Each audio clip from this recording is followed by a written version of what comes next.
जय राम बंधु मैंने आपण दशहरा उपलक्षे हार्दिक अभिनंदन और शुभकामना। माँ के पाखे मुझे प्रार्थना करुँच आपण मैंने समस्ते खुशी था एवं सदा सर्वदा एमती हस खुशी रुहतु। गोटे कथा हूँ आज गोटे एमती प्रसंग आम ओडार एवं भारत वर्ष जो आम दशहरा पालन करते खुशी अच्छे सेपट पाकिस्तान हंत हंत हो गला।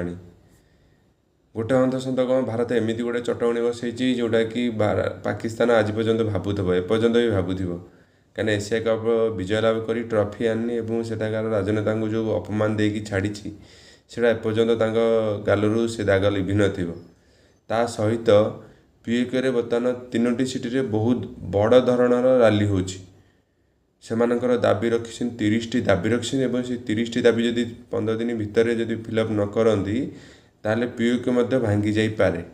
माने पाकिस्तान टू विभाजित होगापाई किसी असंभव नुह। पाकिस्तान